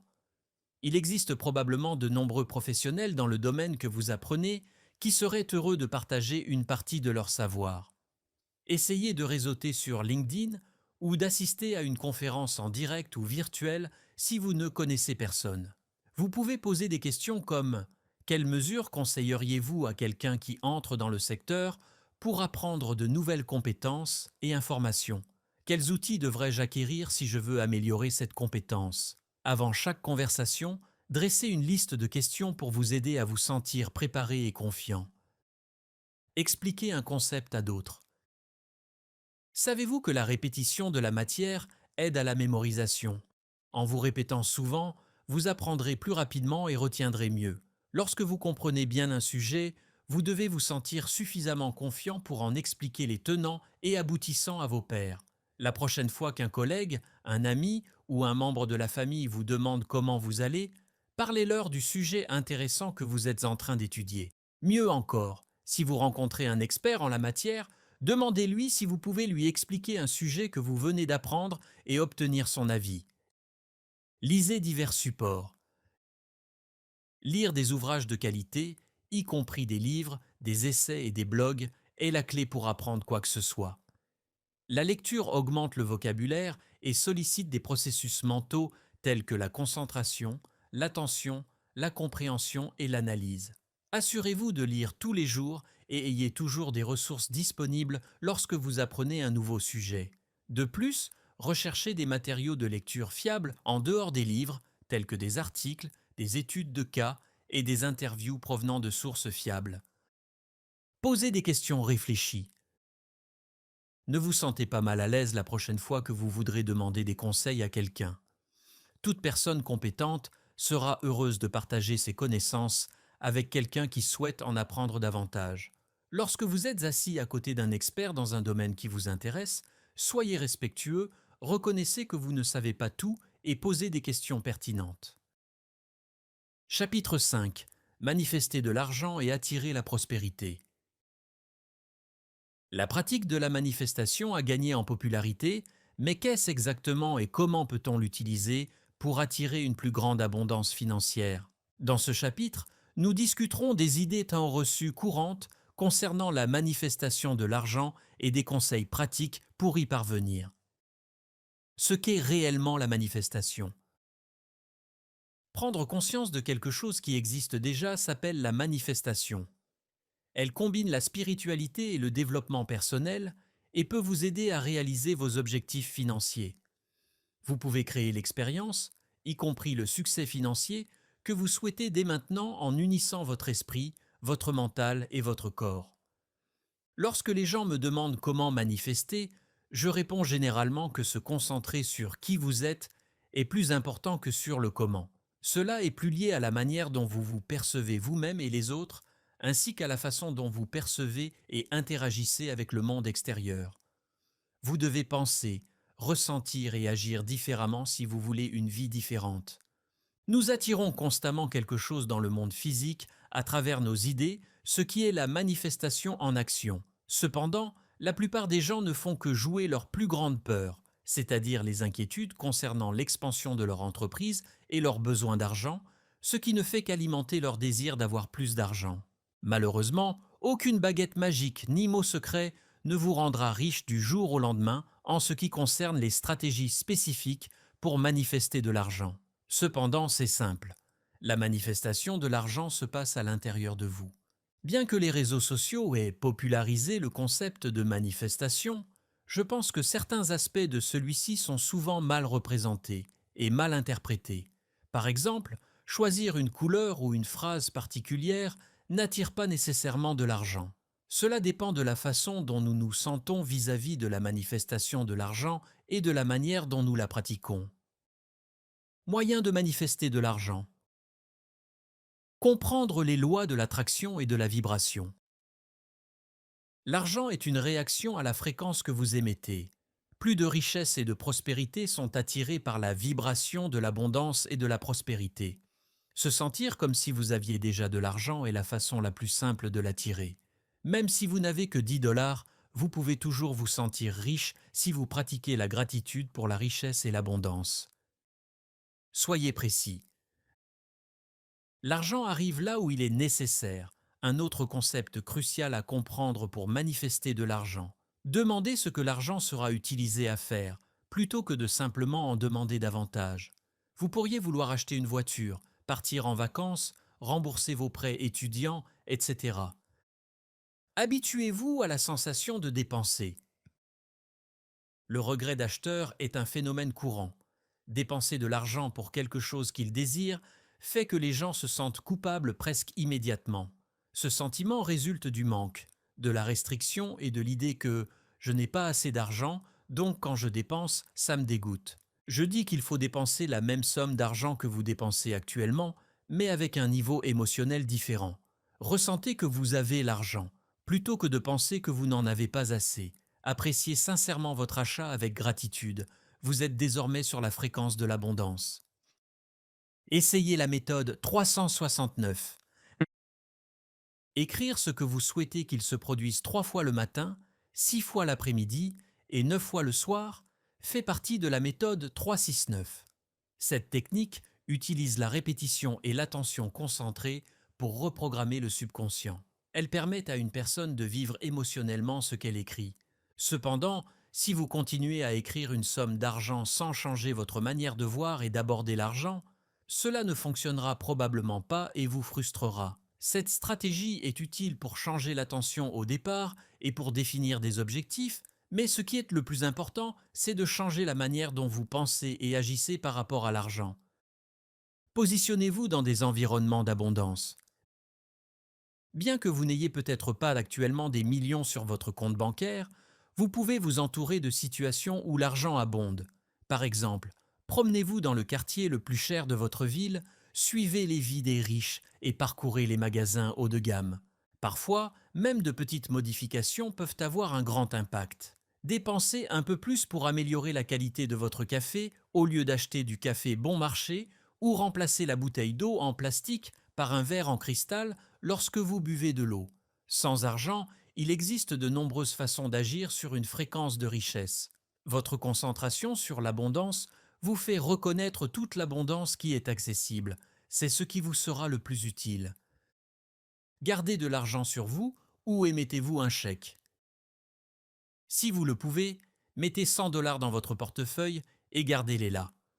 Vous vous sentirez riche chaque fois que vous ouvrirez votre portefeuille et verrez l'argent à l'intérieur. De plus, cela vous rappellera que vous avez toujours accès à plus d'argent. Vous pouvez même vous émettre un chèque à votre nom pour un montant spécifique. Envisagez de combiner votre intention avec des cristaux. Les cristaux seuls ne peuvent pas vous aider à manifester de l'argent. Ils peuvent seulement intensifier la sensation que vous ressentez déjà. Par exemple, le quartz transparent est un amplificateur. Donc si vous le prenez en pensant « j'ai besoin d'argent, je suis tellement pauvre », vous amplifiez cette pensée. Le cristal intensifiera votre opération une fois que vous serez sur un plan d'abondance et de prospérité. Utilisez des affirmations. Les affirmations peuvent être difficiles. Si vous en utilisez une trop longtemps, vous risquez d'endosser de fausses croyances. Par exemple, plus vous devez répéter « l'argent vient à moi constamment et facilement », moins vous êtes susceptible d'y croire. Vos pensées peuvent même dire « non, ce n'est pas le cas ». Le secret est de croire en la nouvelle croyance, de la garder et ensuite de la lâcher. Et si c'était le cas, concentrez-vous sur vos visualisations. Les visualisations sont une stratégie cruciale lorsqu'il s'agit de manifester. Imaginez avoir plus d'argent sur votre compte bancaire, une augmentation de salaire ou annoncer à vos enfants les vacances que vous venez de planifier pour eux. Les meilleurs moments pour visualiser sont avant de vous coucher et au réveil. Les tableaux de visualisation peuvent également être utiles ici. Mais n'oubliez pas de vous demander « Qui dois-je être pour manifester ce tableau de vision ?» Sur ce tableau, vous concevez un nouveau mode de vie pour vous-même, mais un travail interne reste à faire. Le véritable travail consiste à être la personne que vous souhaitez devenir pour manifester ce qui nécessite un développement et une croissance personnelle. Développez un état d'esprit positif vis-à-vis de l'argent. Si changer votre façon de penser à l'argent est un objectif principal, vous devez d'abord comprendre ce qu'est un état d'esprit financier. Un état d'esprit financier est une perspective globale que vous avez sur l'argent. Votre perspective sur l'argent influence vos décisions financières quotidiennes. Cela peut avoir un impact significatif sur votre capacité à atteindre vos objectifs. L'accent mis sur l'adoption d'un état d'esprit positif vis-à-vis de l'argent est essentiel pour réussir. Bien que de nombreuses personnes trouvent qu'il est inconfortable de parler d'argent, changer votre perspective pourrait vous aider à prendre de meilleures décisions face à vos problèmes. Comprendre l'argent et se concentrer sur des moyens de le percevoir positivement est essentiel pour réussir sur le long terme, car l'argent et l'état d'esprit vont de pair. Mais voici le truc. De nombreux autres aspects de votre vie changeront une fois que votre relation avec l'argent sera réparée. Voici 4 conseils pour vous aider à adopter un état d'esprit positif vis-à-vis de l'argent. Pardonnez-vous pour vos erreurs financières. Vous pourriez aussi bien être un expert financier si vous n'avez jamais été en retard sur une facture ou un paiement de carte de crédit. Pour la grande majorité d'entre nous, oublier ces erreurs financières est crucial. L'objectif est de détourner votre attention de votre honte afin que vous puissiez passer à de meilleures habitudes et à un avenir avec une vision plus optimiste de l'argent. Reconnaissez ce qui a mal tourné, excusez-vous auprès de vous-même, puis concentrez-vous sur l'avenir si vous voulez vous pardonner pour vos erreurs financières. Rappelez-vous que vous n'êtes pas vos erreurs financières si vous commencez à adopter une attitude pessimiste envers l'argent. Vos faux pas financiers passés ne vous définissent pas aujourd'hui. Fixez-vous des objectifs financiers. Fixer des objectifs financiers peut être une excellente prochaine étape pour maîtriser votre état d'esprit financier, une fois que vous vous êtes pardonné pour vos erreurs financières passées. Décidez de ce qui compte le plus pour vous et assurez-vous que tout est pris en compte lorsque vous établissez vos objectifs. Vous devez examiner quels objectifs peuvent être atteints rapidement, lesquels prendront un peu plus de temps et lesquels doivent être intégrés dans votre plan à long terme. L'application de la méthode SMART garantira que vos objectifs financiers sont spécifiques, mesurables, atteignables, pertinents, relevants et temporels une fois que vous les aurez sélectionnés. Optimisez votre budget pour le bonheur. Il faut beaucoup d'efforts pour comprendre votre état d'esprit financier. Cependant, optimiser votre budget pour inclure des éléments qui vous rendent heureux sera beaucoup plus facile. Si aller à la salle de sport ou dîner à l'extérieur vous rend heureux, planifiez vos dépenses en conséquence. La gestion de votre budget semblera moins contraignante si vous ne vous sentez pas privé. Une règle générale pour le budget est d'allouer 50% de vos revenus aux nécessités telles que le logement, la nourriture, l'essence et les médicaments, 30% aux envies comme les vacances, enfin apprendre à jouer d'un instrument et 20% pour l'épargne. Si vous faites cela, les 20% pourront être utilisés pour régler toute dette que vous avez au départ. Informez-vous sur l'argent. Enfin, éduquez-vous sur l'argent pour avoir une vision positive de celui-ci. Passez du temps avec des personnes qui partagent ces valeurs, lisez des livres qui encouragent la pensée positive et surveillez ce que vous postez sur les réseaux sociaux pour éviter de diffuser du pessimisme concernant l'argent et les dépenses. Lire des livres. La façon dont vous vous sentez par rapport à l'argent influence considérablement votre réalité financière. Bien que vos parents et d'autres facteurs externes aient pu imprégner votre esprit de certaines idées sur l'argent, la bonne nouvelle est que vous pouvez changer vos croyances financières. Le secret est de vous exposer régulièrement à de nouvelles idées positives pour vous aider à adopter de nouvelles perspectives sur l'argent. Les livres sur l'état d'esprit financier encouragent la gestion du budget et le comportement financier judicieux, essentiel pour développer un état d'esprit financier. Soyez motivé par des citations. Vous serez plus susceptible d'avoir une attitude positive envers l'argent si vous vous entourez de citations inspirantes et éclairantes. Cherchez des phrases qui vous encouragent à dépenser de l'argent et à vous sentir bien dans votre peau, puis enregistrez-les ou imprimez-les pour les afficher chez vous. Suivez des personnes prometteuses. Suivez les carrières de personnes qui réussissent. Suivre des personnes qui réussissent vous motivera à atteindre l'excellence, que ce soit sur les réseaux sociaux, à travers un blog ou via des sources d'informations fiables. De plus, toutes ces personnes n'ont pas besoin d'être célèbres. Faites en sorte de consulter uniquement ceux qui ont déjà atteint vos objectifs pour obtenir des conseils. Ces personnes peuvent être des proches, des collègues, des mentors ou des figures influentes du monde financier. Quoi qu'il en soit, il est bien plus facile de suivre quelqu'un qui a déjà réussi et qui incarne un état d'esprit positif envers l'argent. Transformer les rêves en réalité. Vous êtes un acteur, un inventeur et un changeur de jeu avec des passions distinctes et des aspirations élevées. C'est fantastique, sauf quand atteindre vos objectifs vous semble complètement accablant. Mais ne vous inquiétez pas, vous pouvez gérer cela. Quel que soit l'aspect de vos objectifs, rien n'est hors de portée. Utilisez ces stratégies simples pour garder votre calme, votre confiance en vous et votre organisation, tout en vous préparant à réaliser vos rêves. Visez haut. Le débat. Alors, où vous voyez-vous dans 5 ans? Peut être très stressant, surtout si vous n'êtes pas sûr de la direction que vous voulez prendre. Il n'est pas toujours réconfortant de penser à l'avenir, mais ne vous limitez pas à ce qui semble le plus raisonnable ou traditionnel. Vous avez un potentiel énorme et il existe d'innombrables opportunités pour vous. Rêvez grand et pensez en dehors des sentiers battus. Vous êtes l'architecte de votre avenir. Visualisez clairement vos objectifs. Oui, avoir de grands rêves est essentiel. Mais si vous n'avez pas une idée claire de ce que vous voulez, rendre ces désirs réalité sera beaucoup plus difficile.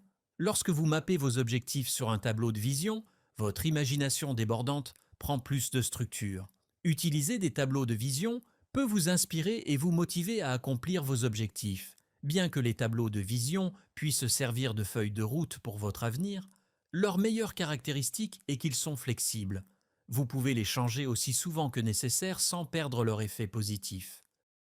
Reposez-vous lorsque vous en avez besoin. Les étudiants sont sous une pression énorme pour savoir exactement ce qu'ils veulent accomplir pour le reste de leur vie et travailler sans relâche pour y parvenir. Accordez-vous une pause si vous êtes épuisé par le quotidien. Pratiquer 5 minutes de pause est une méthode fantastique pour se détendre et se recentrer en période de stress élevé. Ne vous laissez pas épuiser, ne culpabilisez pas de faire une pause de temps en temps. Cessez de vous comparer aux autres. Il peut être décourageant de voir vos amis atteindre des étapes importantes, surtout si vous avez l'impression de passer à côté des mêmes succès. Il est pratiquement impossible de ne pas se comparer aux autres, alors essayez de ne pas laisser cela vous déranger. Remplacez les pensées négatives par des affirmations positives et la jalousie par de la gratitude. Vous pouvez améliorer votre confiance pour entreprendre votre prochaine tâche en reconnaissant même les plus petites réalisations. Restez organisé avec une liste, un 3-5. Il n'est pas toujours aussi simple de se souvenir de tout ce que vous devez faire en une journée, surtout lorsque les projets s'accumulent et que les échéances châtillantes se chevauchent. Bien que créer une liste de tâches standards vous aide à rationaliser ces tâches, une liste 1-3-5 rendra votre vie encore plus facile. Dressez une liste de tout ce que vous devez accomplir avant de commencer. Ensuite, classez ces tâches en 3 catégories, grandes, moyennes et petites. Vous pourrez prioriser vos tâches et utiliser une liste 1-3-5 pour gérer votre temps de manière efficace et réfléchie. Ne laissez pas les petits contretemps vous démoraliser. Même avec la stratégie la plus minutieuse pour votre avenir, vous ne savez jamais quels imprévus la vie peut vous réserver. Ne laissez pas une petite déception vous détourner de votre objectif, que ce soit une journée de pratique lente ou un rejet pour une opportunité que vous convoitiez. Bien que ces échecs puissent être décourageants sur le moment, ils représentent également de superbes opportunités pour un développement supplémentaire. Parfois, dévier de votre trajectoire prévue peut être un pas dans la bonne direction. Utilisez votre communauté.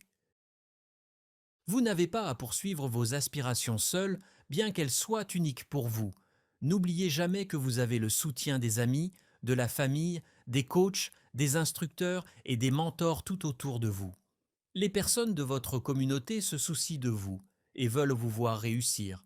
Alors n'ayez jamais peur de demander de l'aide ou des conseils. Chapitre 6. Surmonter les obstacles sur le chemin de la richesse. La plupart des gens s'accordent à dire que l'indépendance financière est leur principal objectif financier. Ceux qui ont déjà atteint la liberté financière peuvent adapter leur objectif à celui de maintenir leur indépendance. Il est important de considérer certains des principaux obstacles qui se dressent sur le chemin de l'atteinte de ces objectifs et de réfléchir à des solutions. Plusieurs obstacles doivent être surmontés pour réussir lorsque l'on cherche à atteindre ses objectifs financiers. Comprendre les défis qui se dressent sur votre chemin et avoir une stratégie pour les surmonter vous aidera à rester sur la bonne voie, que votre objectif soit de développer votre richesse, d'économiser pour la retraite, de rembourser des dettes, d'acheter une maison ou d'atteindre plusieurs autres objectifs. Faire face aux échecs et aux revers. Malheureusement, il n'y a aucun moyen de garantir que vous ne ferez pas d'échecs. Vous aurez inévitablement des revers, même si vous travaillez dur et croyez faire tout correctement. Les obstacles peuvent être difficiles et décourageants, vous faisant peut-être douter de vos compétences et de vos capacités. Voici quelques suggestions pour changer de perspective et apprendre à gérer les revers. Ne laissez pas cela vous affecter. Les gens ont souvent tendance à voir les échecs comme un reflet de leur identité, ce qui ne fait rien pour renforcer leur confiance et leur estime de soi. Comprendre la différence entre un échec et le fait d'échouer à quelque chose est crucial pour surmonter votre peur des défis.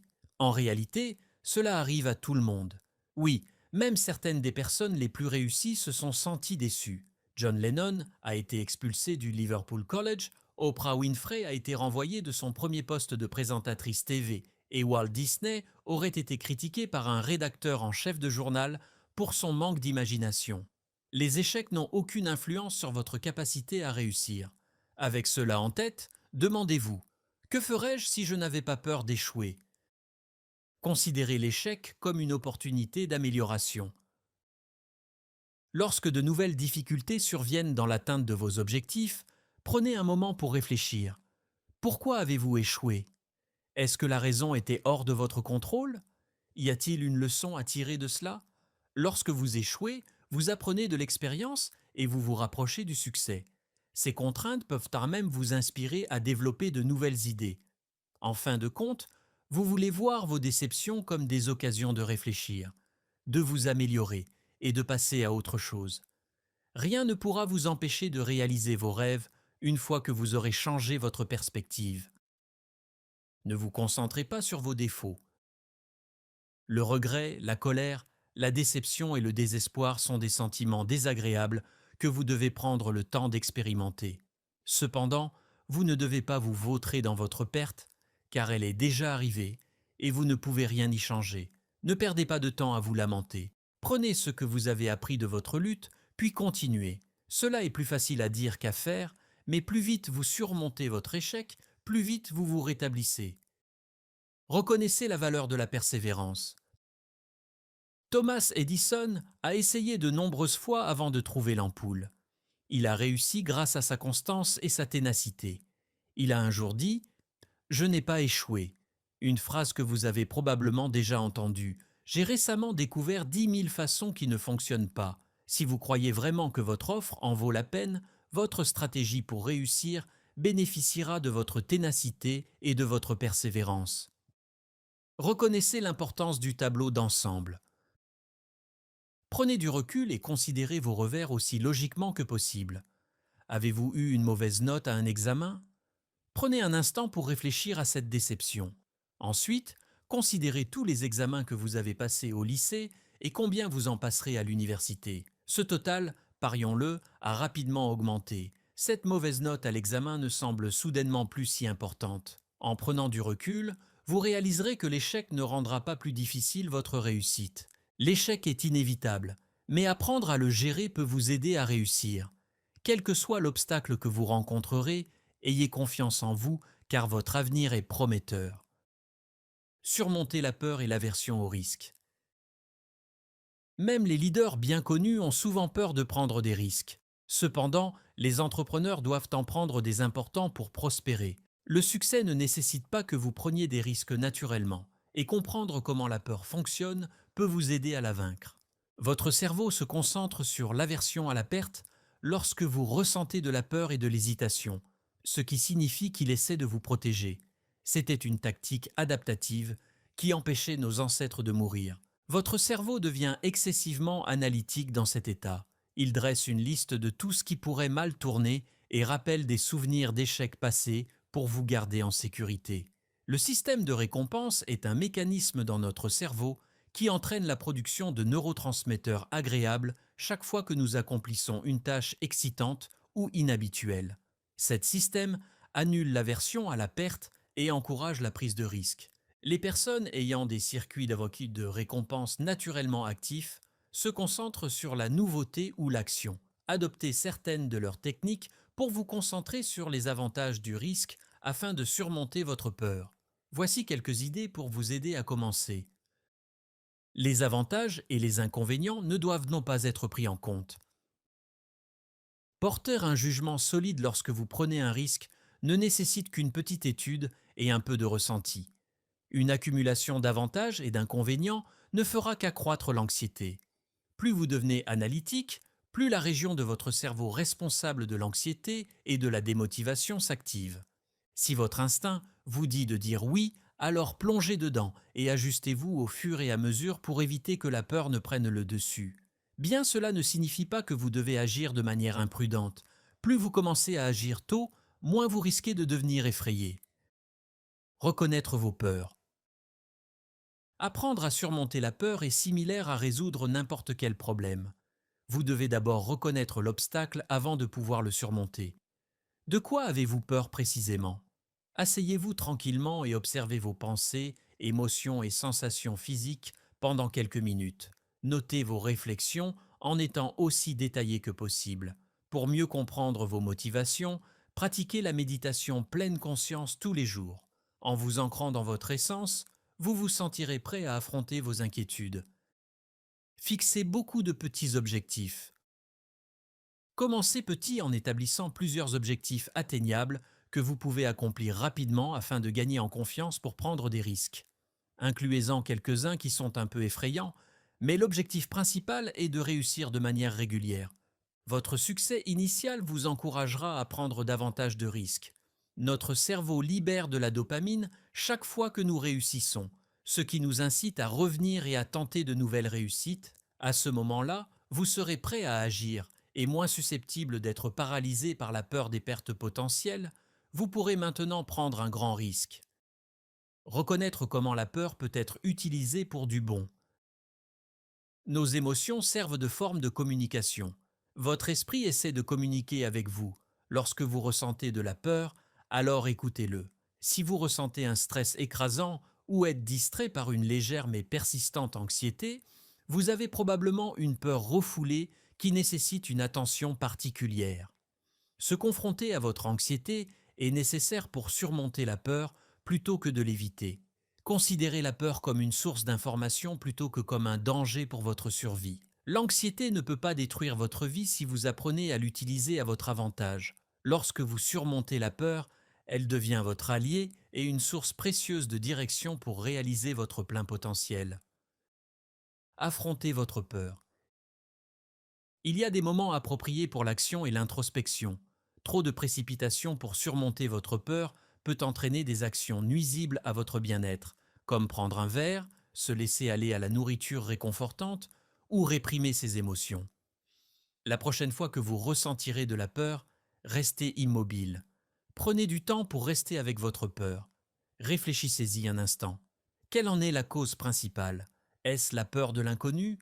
La peur de l'échec? Quelle excuse vous donnez-vous pour ne pas pouvoir surmonter cette peur? Réfléchir un moment peut vous aider à affronter vos peurs de manière ciblée, délibérée et puissante. Développer des objectifs qui sont des mustes. Les objectifs que nous nous fixons, qui sont peu inspirants ou flous, entravent souvent notre capacité à surmonter la peur. Pour changer cela, réfléchissez à ce que la vie que vous désirez et méritez inclurait. Travaillez-vous activement pour cela? Ou est-ce simplement un plan peut-être, un jour?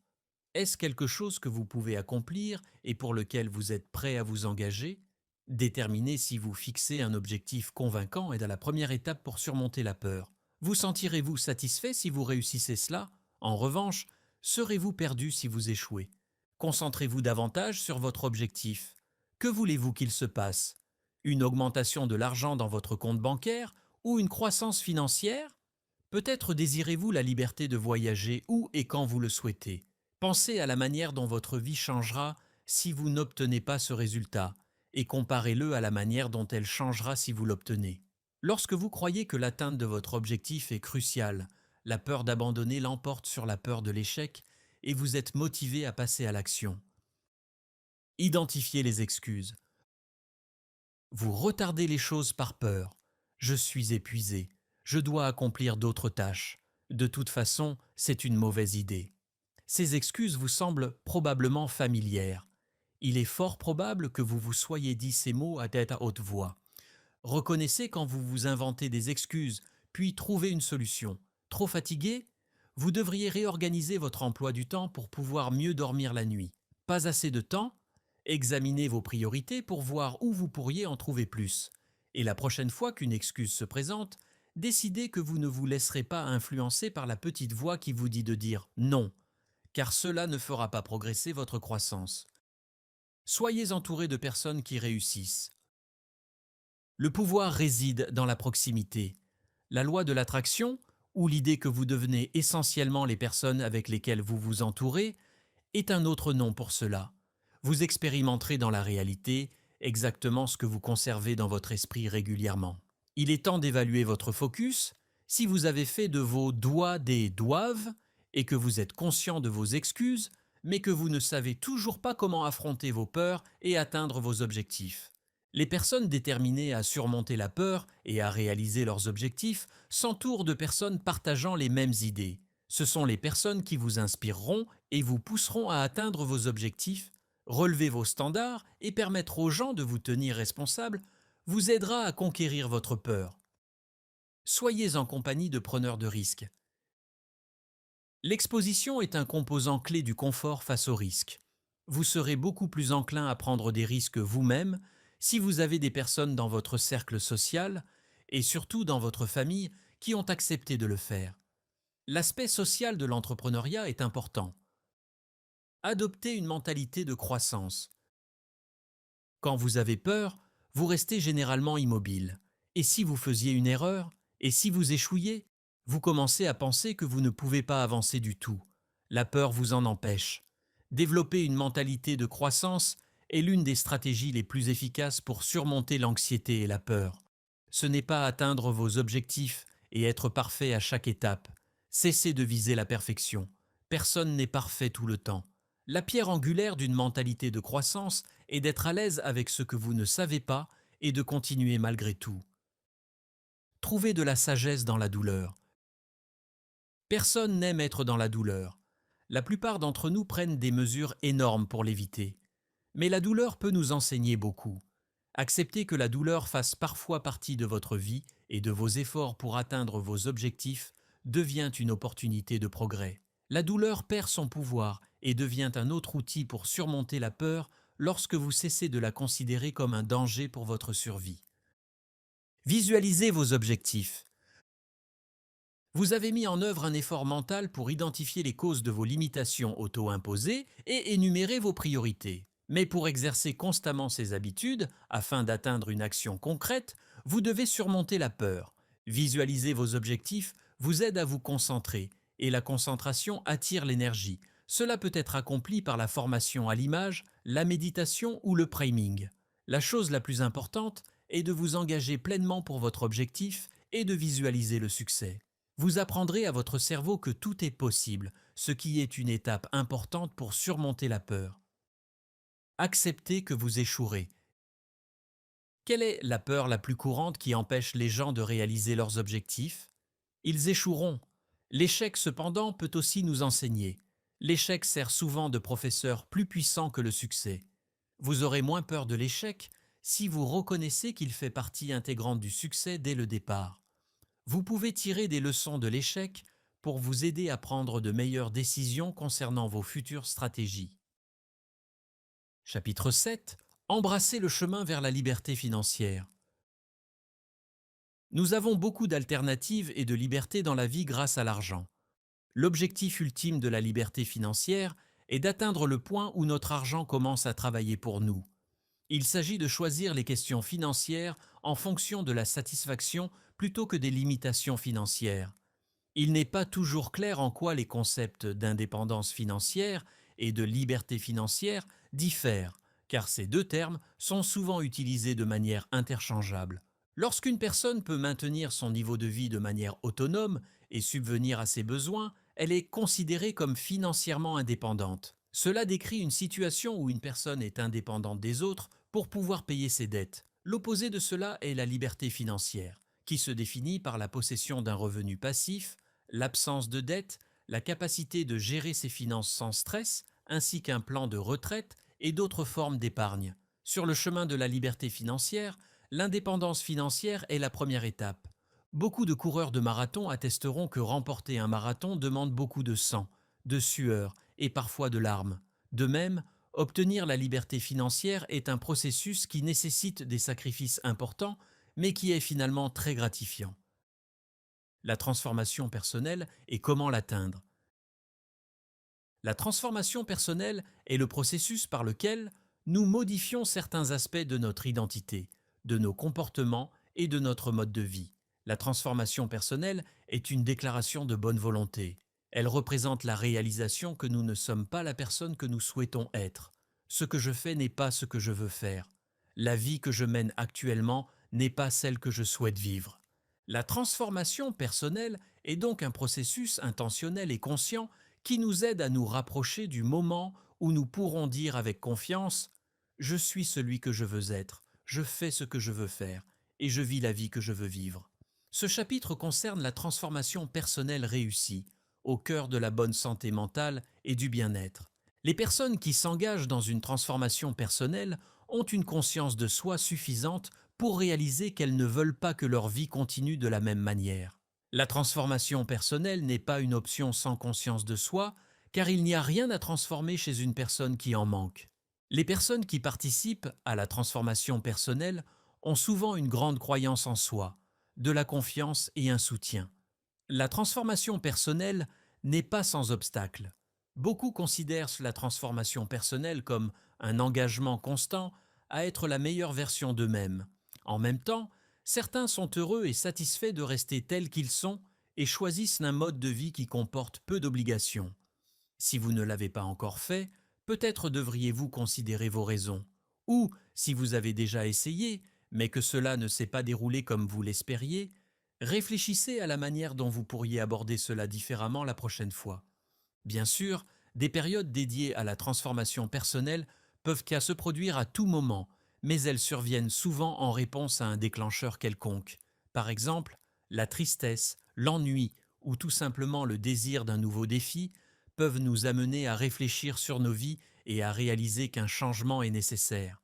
Ou si nos circonstances personnelles ou professionnelles changent à la suite d'un mariage, d'un divorce, d'une promotion ou d'une perte d'emploi. Cependant, toute transformation personnelle n'est pas aussi intentionnelle ou consciente, car elle peut se produire spontanément au cours de stades de vie réguliers mais significatifs, comme la transition de l'école au travail, le changement de métier ou l'adoption de nouveaux rôles comme devenir partenaire ou parent.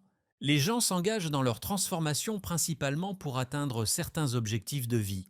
Bien que parfois difficile, investir en soi peut être une expérience fructueuse et agréable. Et lorsque nous atteignons notre objectif et que nous réfléchissons à tout le chemin parcouru et à tout ce que nous avons changé, nous pouvons ressentir un sentiment de fierté et d'accomplissement. La transformation personnelle soutient notre capacité à vivre efficacement, à survivre et à expérimenter une bonne santé mentale et physique. La vie exige toujours de nous, et cela peut être épanouissant lorsque nous pouvons remodeler qui nous sommes et ce que nous faisons pour répondre à ses besoins.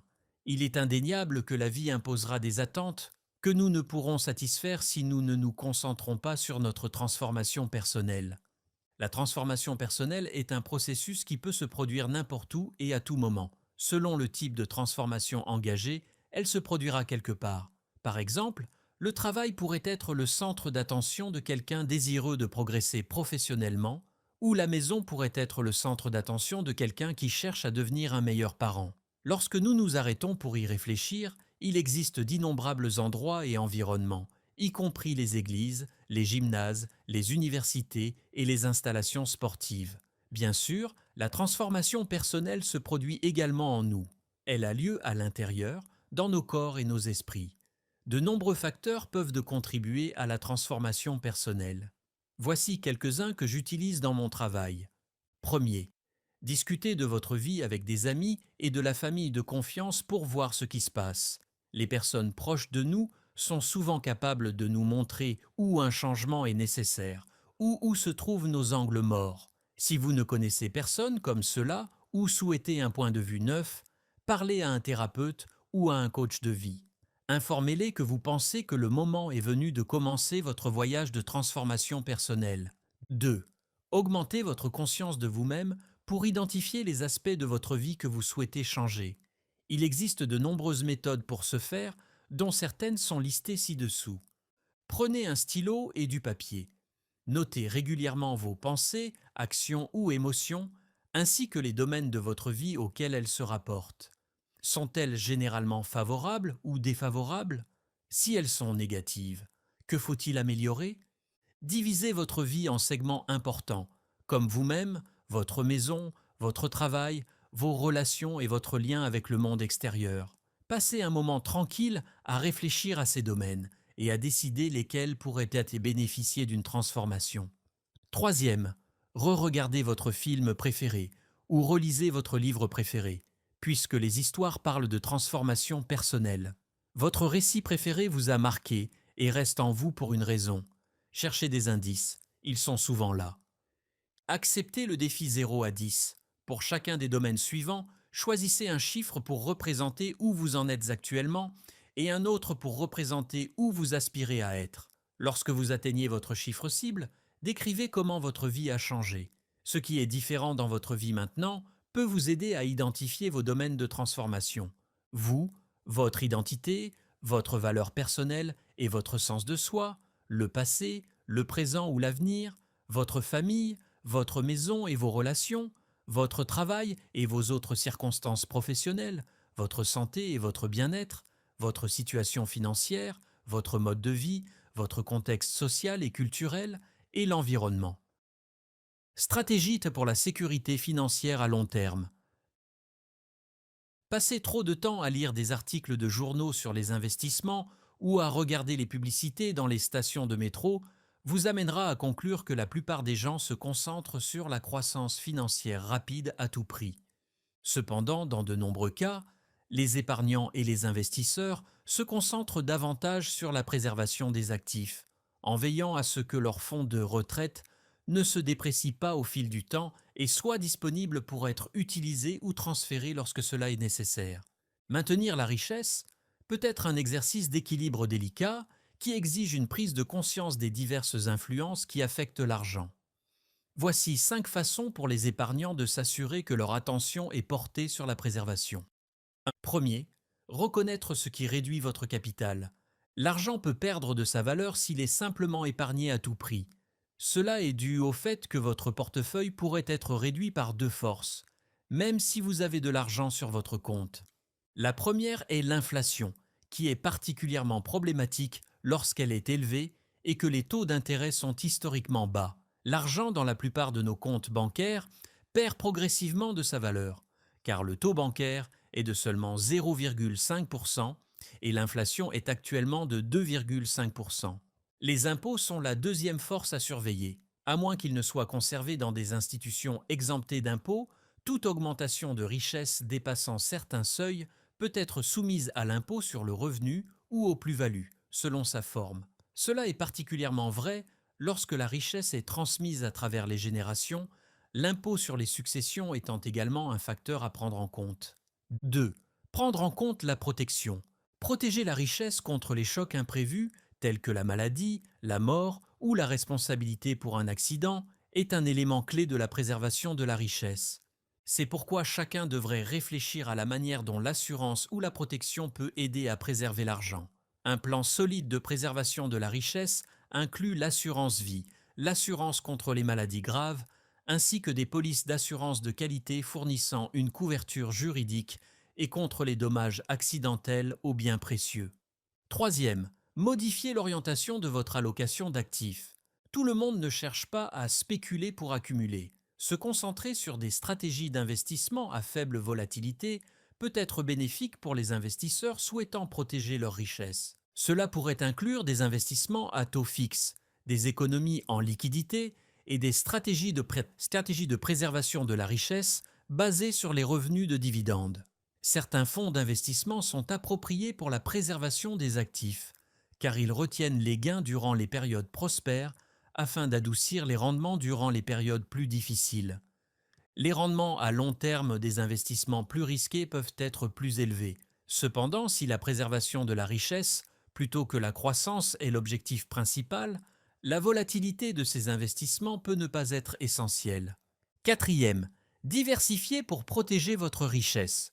Le proverbe « Ne mettez pas tous vos œufs dans le même panier » n'a jamais été aussi pertinent qu'en matière de préservation de la richesse. Maintenir la richesse consiste également à mélanger plusieurs classes d'actifs et à s'assurer que vos investissements sont répartis sur différentes industries et régions.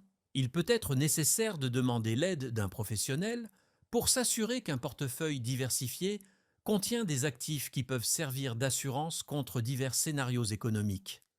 Cinquième, faire des projets pour préserver la richesse pour les générations futures. Les mesures visant à éviter que l'argent ne se déprécie à cause des impôts deviennent beaucoup plus urgentes si la préservation des actifs est destinée à durer longtemps. Rédiger un testament, obtenir des conseils sur les lois américaines, sur les dons qui permettent aux gens de donner de l'argent à leurs membres de famille sans taxe, et éventuellement utiliser des fiducies pour s'assurer que l'argent est protégé au fil du temps sont des étapes nécessaires pour protéger un portefeuille contre les droits de succession et garantir qu'il soit transmis à la prochaine génération. Les passionnés d'épargne peuvent dormir sur leurs deux oreilles en sachant que leur argent est préservé autant que possible en suivant ces actions. Conclusion. Il n'existe pas de recette facile pour devenir riche. Peut-être trouverez-vous une idée géniale et la poursuivrez jusqu'au bout. Peut-être rencontrerez-vous un cofondateur exceptionnel pour votre entreprise. Comme la plupart d'entre nous, vous mettrez beaucoup d'efforts, mais vous ferez aussi des choix financiers judicieux et investirez pour atteindre la richesse. Un état d'esprit de millionnaire ne se développe pas du jour au lendemain. Il nécessite de la vision, de l'enthousiasme et une énorme quantité d'efforts. Reconnaissez que tout revers est normal et constitue une occasion d'apprentissage. Ayez de la patience et de la conscience. La confiance en soi et la liberté financière sont facilement accessibles si vous êtes clair sur vos objectifs et que vous restez motivé. Chacun doit, en fin de compte, choisir le chemin qui lui convient le mieux. Cependant, ceux qui peuvent cultiver et maintenir un état d'esprit de richesse finiront par réussir. Nous vous remercions d'avoir écouté l'un de nos livres audio captivants. Pour plus d'expériences immersives, voici un autre livre audio qui, nous en sommes certains, vous plaira. N'oubliez pas de montrer votre soutien en mettant un like à cette vidéo, en partageant ce que vous avez aimé dans ce livre audio dans la section commentaires ci-dessous et en vous abonnant à la chaîne pour d'autres livres audio captivants comme celui-ci. Merci de faire partie de notre communauté de livres audio.